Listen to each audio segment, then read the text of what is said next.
But yeah, once they get that time that you go, oh my God, I can't believe that's happening to you. Like, have you tried this? Have you tried that? Blah, blah. And then you realize every time that you come back and have a conversation with them, they talk about the same thing because they're looking for that same, oh, you poor thing. How can I help? That must be awful. How did they do that to you? I mean, I've had tons of stuff. I never speak of it. I'm not a victim. You're not going to make me a victim. I had a group that made me a victim, what is it, like 6 years ago? They destroyed me. They gave me freaking PTSD, man. They brought me right to my knees. I was a scared little cat. Whimpering around. Went from a lion to a friggin' calico. I don't know, maybe calicos are vicious, I don't know. But yeah, that's what all the people will do to you. Sit there and smile on your face and tearing you down. But not just as one person, as a group of people. An entire group. I actually just called somebody out about this shit. They keep trying to drag me into drama. I'm like, yeah, not for me. What's that about me? Not for me. But then they'll still bring you into the drama, but you don't know about it. They're all talking. Anyway, somebody said something to me the other night about me being having a problem with so many people. I'm like, yeah, dude, you're right. You disrespect me once, that's it. Will I still be cordial to you? Fuck yeah, I will. That's who I am. Show up in my house and yeah, what else is going on? Very basic conversation. You ain't getting shit out of me. Ask me something personal, don't ask me something about nobody. Not a soul. You can hear it out of this mouth. You ain't get no dirt for your conversation from me. And the more you keep it up, God hears everything. God sees everything. Everything. People think they're just flying under the radar. Doing people dirty. It's all coming back to you. Just look around you. Look at what's happening to you. Look what's going on in your life. Coinkydink? Probably not. God just giving out lessons like candy. Here's your candy lesson. Here's your candy lesson. Here's your candy lesson. Try not to choke on it. Oh man, I heard the best quote this morning. Oh. No. That's just my exhaust. I thought it was overeating. I remember the quote now, but I don't know who the dude was on the internet, so I'll say I'm quoting anonymous. He said, those who don't listen to you are not meant to hear you. And I totally get that, because the people that I'm talking about, they're talking and they're telling you their story and this is happening and this is happening. But as soon as you interject or tell them something about your experiences or, anything to try to solve the issue, they just start talking over you and continue on their journey to get their sympathy from an empathetic person. It's just like, oh yeah, and then this happened and this happened. Well, have you considered this? But they literally don't, they're not even listening to you. They're not even hearing you, either because they don't want to hear you and they're not processing what you say, or because God is blocking what you're telling them. It's you can tell a person something, you can tell them, you can try to help them, but if they're not ready for that lesson, or if they're in some type of karma and a karmic cycle which they have to break themselves, you can't break it for them. You can't tell them, do this and you'll break it. They'll be like, no, I don't think so. What do you even know what you're talking about, Jamie? How do you even know? You're nobody really. At the end of the day, I'm like, yeah, well, I've lived a few years and I actually interacted with a lot of people. I've learned a lot of lessons from a lot of people. I used to not take them as a lesson. I used to take a lot of things as, heartbreak and put things on myself to think that I wasn't, good enough and whatever. And I realized, oh yeah, I'm great enough. I'm dandy doodle. I'm more than happy with myself. Especially now that I understand this, like, whole freaking orchestrated stuff. It's so crazy. Like, do they, at the planning, is it like, okay, well, I'm going to pick up bubbles, and I'm going to pick up streamers, and I'm going to pick up, no, I won't even say it.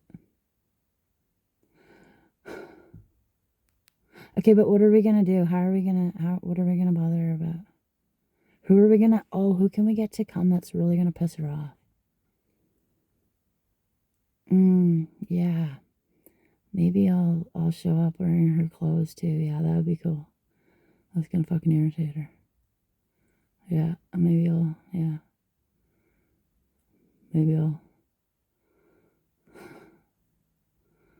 I'm just, I'm filtering out the things that, you know what I'm thinking. People are freaking evil, man. I just read this story about this woman who, she poisoned her husband with fentanyl. And the first time, it didn't kill him. And I'm not sure how they figured out what had happened previously or whatever, but she did it again. She killed him. They had, I think, 3 kids or something. And then she wrote a book about grief and how to deal with grief of losing, a family member, and she literally killed him.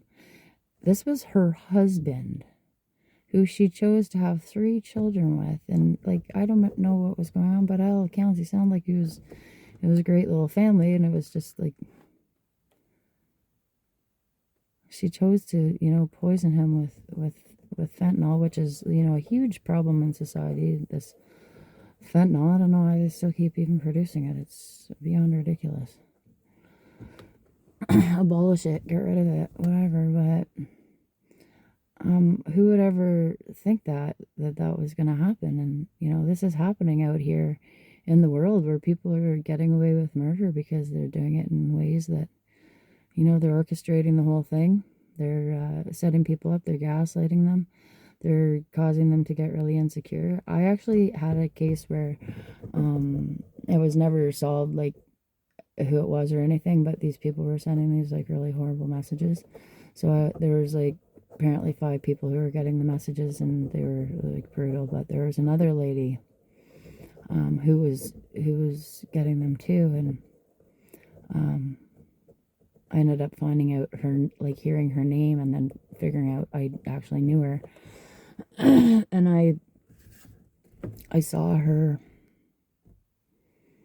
a while after it happened in the store, and she used to be party chick. She'd always be out at the bar dancing, having a great time, just real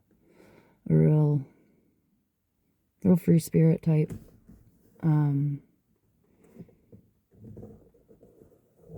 Yeah.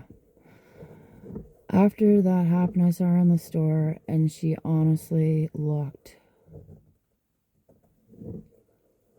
horrible. Sorry to say that. I'm very horrible. I don't want to say that, but and so I stopped to talk to her because I really wanted to talk to her and tell her that had happened to me too, so that we could try to connect some pieces about what we had in common, and because I was trying to put it together, because the cops did not give a shit. It was unbelievable. But I didn't end up bringing it up to her because I could just see the fragility in her. She looked so destroyed. And I mean, I don't know for a fact, but I think that if she is a woman, she was a single woman living in a house, so she had nobody with her, and I can't imagine the fear that she must have felt when she got those messages, because I know the fear that I felt. It was horrifying. And they basically killed her. She ended up dying. They said she died of cancer, but I think that what they did to her is what what actually destroyed her. So a group of people coming together, sending anonymous messages like a bunch of cowards from behind a keyboard, are out here killing people. They're driving them insane through gang stalking. There's that lady there. There's fentanyl everywhere. There's drugs everywhere. That basically, some of the stuff's probably not even detectable. People are out here doing friggin' unbelievable, horrible shit. So, honestly, this sound, how you call it, however you want to call it, but that's why you gotta pray. You gotta pray. Because you never know when weird things are going on behind your back. People attest all the time, oh, no, that person would not do that to me. I've actually heard it so many times. You never do that to me, and then they fucking do, and be like, what the hell? What the hell? Yeah, it's just how it is. So I just want everybody to be really aware that, sometimes people coming around, they're asking a bunch of questions and stuff. Why do they all know all that stuff? So you need to start answering when somebody asks you something that gives you, say, why do you want to know? Say, what's it fucking to you? You could say that too. My grandma used to say, are you a cop, a reporter, or just writing a book? I think I'd ask her that was outside of my business. Are you a cop, a reporter, or are you just writing a book? Like, Granny, I'm a cop. Look at my badge. Anyways, yeah, we're very open with our lives now, and kind of put it out there, put a lot of stuff out there, and people rifle through, and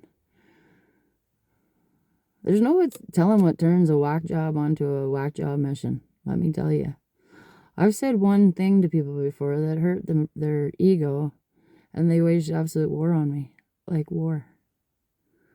Thank friggin' God I am covered by the man upstairs, let me tell you.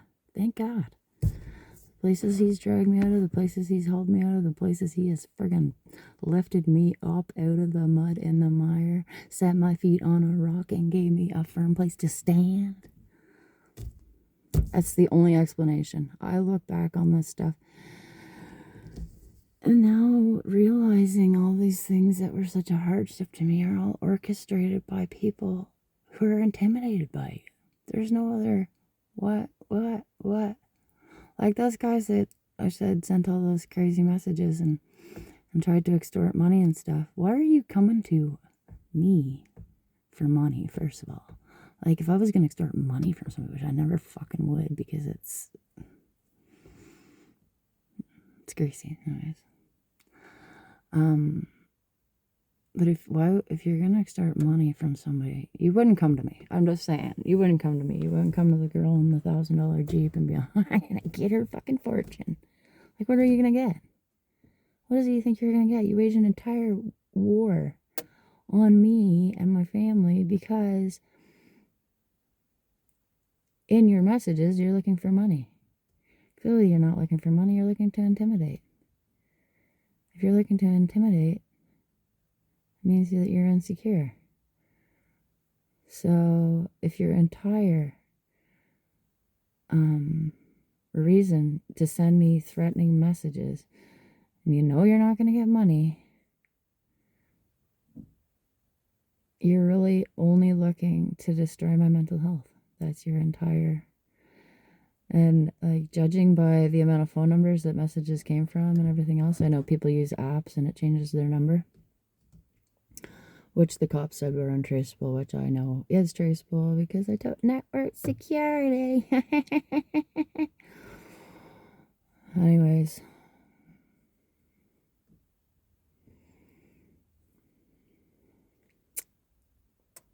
Message is clear. Pray. Pray as often as you can. Pray in your head. Pray out loud. Pray when you're driving. I'm sure people think I'm a whack job at the gym, the amount I talk to God in there. I'll be like, okay, God, just 2 more. Just give me 2 more, God. But then I've got my headphones in, so I'm probably yelling, right? I don't even know about that. Just give me 2 more, God. Can't quite do this on my own. People are like, Jamie, God's busy. He cannot fucking help you with lifting weights. He's got things to do. Okay, sorry, Dad. Sorry for being so needy. That's what happens when you trust God. Turned on for absolutely everything. Well, as I said in one of my previous videos, I went bowling last weekend, which I am not a bowler. I suck at it. I suck. Got up there. I was getting frustrated. I was like, God, can you give me a strike? Threw the balls granny style between my legs there. Got a strike. I'm telling you. I mean, obviously, God, Jesus, and all the beautiful angels out orchestrating things. But it's all just one. You know what I mean? When they got you, they got you. Someone like me needs to be got because for some unknown reason, people like to orchestrate weird shit against me. Let's affect her job. Let's affect this. Let's tell her the wrong place to go for this. Let's tell her this. Let's tell her that. Let's tell her all the lifting machines are broke down. She's got to do it herself. Okay. I'll do it. I don't care. I had a guy on a job site one day. A big loader. I was picking up a rototilt bucket, so they're like pretty unstable until you get them chained because they got that, the tilt thing there. It's like top heavy. So I went over, asked the loader if he could lift it on my deck for me. He's like, oh no, I can't do that. I only have a bucket on forks. I said, that's okay. I got lots of chains. I can do it if you just come over. No, I'm not comfortable with that. I was like, oh, okay. I see. And he's like, oh. She got no help. What's she gonna do? She's gotta call dispatch now. And I'm gonna tell everybody she can't do her job. Oh yeah, I'm on the phone right now, spreading the good word. And then I just like back the truck up, pick it up with the hook on the hook truck, put it on the deck, chain the bucket so it can't fall over. Then I take it off the hook of the truck. And then I finish chaining it. And then I put the deck back on the truck. And then I drive by the guy when I'm leaving. Bye. I got my bucket. Thanks, buddy. Your lack of effort is inspiring. The best thing was next time I saw him. He was standing in a parking lot waiting for a ride. And I was like, oh, hey, how's it going? He's like, not bad. And then I introduced myself. He said, well, I've met you before. And I said, oh, where did I meet you? And he told me. He's like, yeah, I felt really bad that day that I couldn't help you out. I would feel bad too. If I literally had this like machine, like brand new machine with every friggin' thing on, I don't even have to get out of it or nothing. All I have to do is pull up to the girl and she's gonna do all the chaining. She's gonna do everything. She's gonna guide me. She's gonna tell me exactly what to do. We're out in a big friggin' field, so it's not like he's got anything to hit. No, I'm not helping you. I'm not comfortable with that. I'm a frickin' operator, but I can't do that. I can shovel dirt with my bucket. Okay? It's my specialty. Fuck off. Get your weird ass shit out of here. Alright, I'll do it myself. Perfect. Right on. Take some pictures. Send it in. Hey, look at this load, boss. Why did the loader not load it? I don't know. I wasn't comfortable with it. Don't worry, I got it. Oh yeah, that's why they call me a cocky bitch. Sorry. I'm sorry. I'm sorry I did it by myself. I'm sorry. You can take credit for it if you want. I don't care. Tell me, help me. I don't care. God sees what happens. God sees what happened. God saw the whole thing. God was sitting up there going, oh my God, look what my daughter's doing. I just love that kid. Oh, look at her go. She's not even crying yet. Oh, wait. Yeah, she is. Remember this one run I used to do? I'd have to go into this building with the truck. So you only had like a sliver of clearance to go in with the hook at its lowest point. And so I'd just be like, going into the building back, and I'd be like, look. And it didn't help that the guy that told me about it told me, like, it's fucking awful to do, and blah, blah, blah, blah, right? And so I'd always, be really nervous doing that. So remember the first day I did it without crying. Dispatch called for next thing, and they're like, how did it go at this place? I was like, it went really good. I didn't even cry. It's like, you didn't cry. Good job. Like, you telling me that you've cried every time you've been there? Well, fuck yeah. Yeah, I have. Maybe not an all-out cry, but tears rolling down my face. Going, oh my God, please. Especially you're going in there in the winter and doors are failing, and there's like a big ice dam on the opening there, and it gives you even less clearance with your truck. That is another actual angel point, though, because after that all happened, I was training another dude on that truck, and we were going in there to do the job, and he said, oh, wait, if you just do this, give you more clearance. I was like, what? What the fuck are you talking about? So if you just do this, then, it gives you more space. I said, how the hell did nobody tell me that? How did I not? What? So then later I went back and I told them, oh, fuck, man, that guy just gave me the best piece of information that would have saved me so many problems for so long. I did it the most hardest way possible. And then somebody just told me how to do it easier.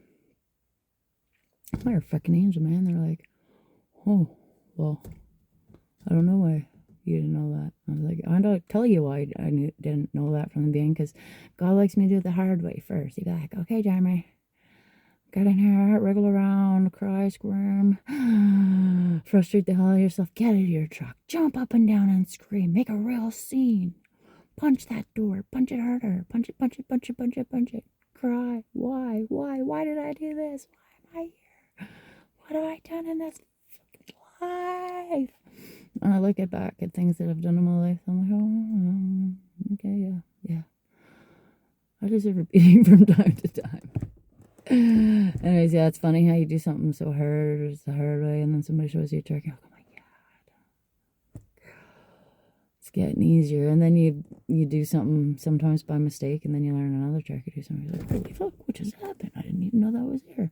Like the other day, I was at the gym, and I was on this, it's like an elliptical thing, and I ride it there all the time, because it's one machine, they have treadmills, but they hurt my knees because I always smack with my body weight. So anyways, it's elliptical. I love riding the thing, and nobody's ever on it, so it's perfect. I shouldn't have said that. I want to jinx myself. But the other day I was on it, I accidentally hit a button, and it was a fan, and the fan came on and started blowing on me. I was like, the amount of years I have been on that machine and did not know that it had a fan on it.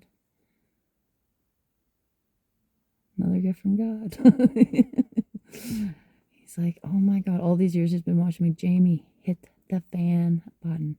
The little button that looks kind of like a little fan, like fan blades. Hit that button. And I'm just like, don't want. Jamie, hit the button. Hit it.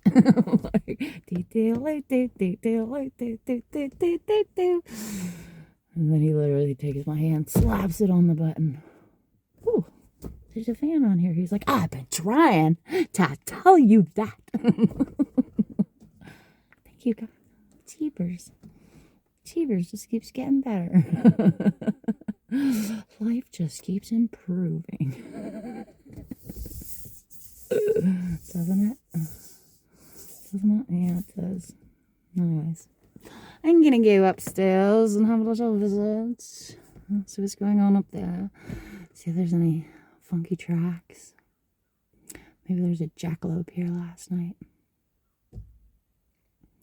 I mean, really, who knows? Who knows what is in this forest?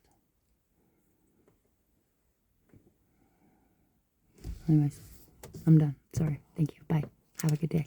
God bless. And Oh, God's creature's got a place in the choir. Some sing low, some sing higher, some sing out loud on the telephone wire, and some just clap their hands or paws or anything they got now.